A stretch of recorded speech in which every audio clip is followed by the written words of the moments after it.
What's going on, guys? It's Greg Farley, aka Pegasus from the Wise Fire Alliance. The ban list just dropped. You know we got to talk about it. The Forbidden List, very, very interesting this time around, although we won't get to use it in real life, with the current state of events. It just is what it is, but it's going to be all good, man.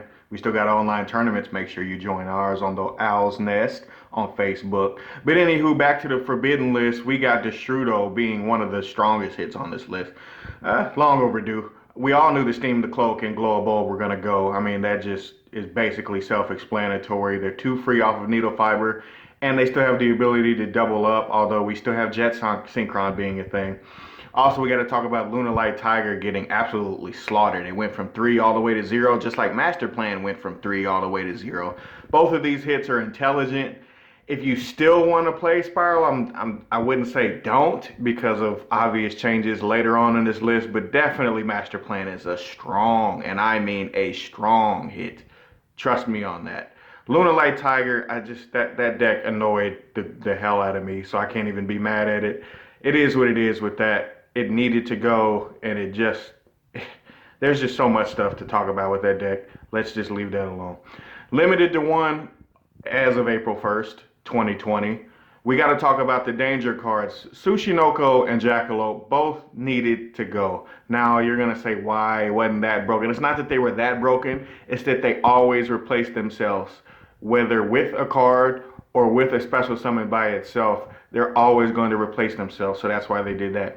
Buster Dragon was a little bit strange just because, yeah, I completely understand why they have the need to want to hit it because of Union Carrier, but still, it's just kind of a rough hit. Shout out to ABC players. Hopefully you come up with something or you can still play the deck. Hyper Librarian, interesting because they don't want the synchro spam, and Trish obviously fitting into that as well. The very interesting part is it totally also went to 1, which is going to hurt the Paleo players, although they just reload the same card over and over again. Zodiac Dryden and Zodiac Barrage both being going to 1 that's kind of strange, but they couldn't have 3 Barrage and a Dryden, I guess, and they want to see if anybody tries the Zodiac engine, I guess, as a whole. And then obviously you got Instant Fusion and Mind Control going to 1, which that sucks, but Mind Control is just too powerful of a card, and Instant Fusion is just too much of a staple in several decks and was going to be a staple in upcoming decks as well. Next up, we got the semi-limited list, which is shrinking and shrinking and shrinking. Every time I look at it, it gets a little bit smaller. This time around, we had Destiny Hero Malicious and Sky Striker Widow Anchor. Malicious is strange because it keeps going from 2 to 3 to 2 to 3 to 2 to 3. It keeps going back and forth, and nobody can really get a beat on what Konami's really doing. Interesting choice for them to put it back to 2. I guess they feel that Hero has been putting in a little bit of work and they don't want it to get out of hand. With some of the other hits that you've already seen with the Lunalight and Spirals, they don't want Hero dominating everything else. Widow Anchor, interesting, but Sky Striker hasn't really done a whole lot, so I can't say that it's that amazing. It remains to be seen. That's just my opinion.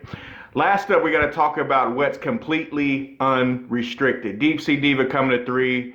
We saw that coming. This is obviously a money grab by Konami once again because Eternity Code as well as later sets will have Deep Sea support, I guess, fitting into that own archetype that it's going to have. So Deep Sea Diva coming to 3 is an obvious money grab from Konami, which, we should all be used to that.